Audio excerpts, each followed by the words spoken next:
babae ko. Parang binayaran ko lang ngayon, 300. 1,300. Ayun, kasama yung box na lang. Box na lang yung bibili nila. Oh, parang ang sarap ng bibili ko sa Toyota Park na nag-ESC kami, 9,000. Salit, ano eh, 40 na ngayon. Oo nga po. So, parang ang binayaran lang namin, tapos tanggal na rin ang ESC, tapos pag full paid ka kasi, May bawas may bawas pa na 5%. So, sa amin, 49.3. So, yun yung buong sagot ni Masa. Oo, basta lahat ng ano, yung, ang sagot ng dito nun ay 30,000. So, kung 30,000 plus USD 39, so, ang babayaran ko na lang ay yung 1. Kasi 40,300, diba? So, babayaran ko 1.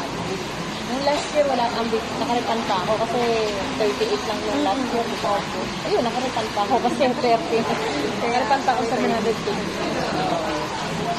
Ay, sabi ko, okay lang. Kasi malaking bagay na rin yung nakakukuha ng ganyang 30,000, di ba?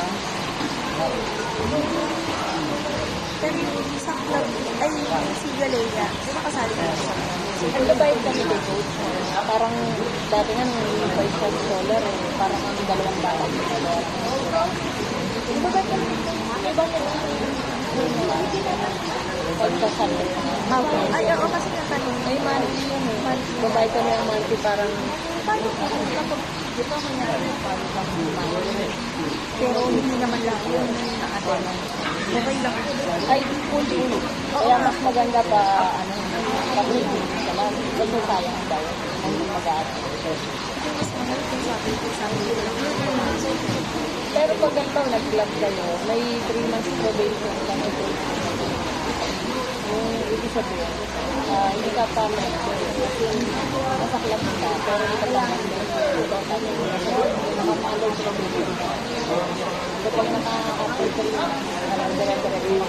Ayun, kasi may tendency umayaw. Oo, may tendency iba umayaw, makapon, napapapon naman. Kasi pag nasa club ka na, hindi mo train ka na, ano may tennis mo, para pala sila naman, kaya lang, mas iba pa rin, oo. Ibig sabihin, baka mapapod ka, sumuko ka na, kasi sa hirap ng training.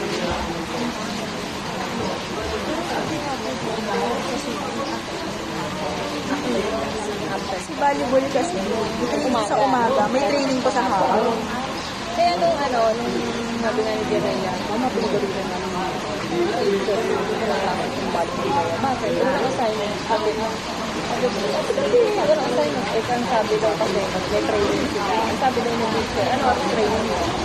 Sabi, 5 dun sa morning, sa hapon, ano ang training? 4 to 6 po. 4 to 6, kaya mo gumawa. Si Jiraya, ano oras ang training niya? Sabi, alas 9, saka ikaw patulog na, sa pauwi pa lang. Pero may assignment. Mami,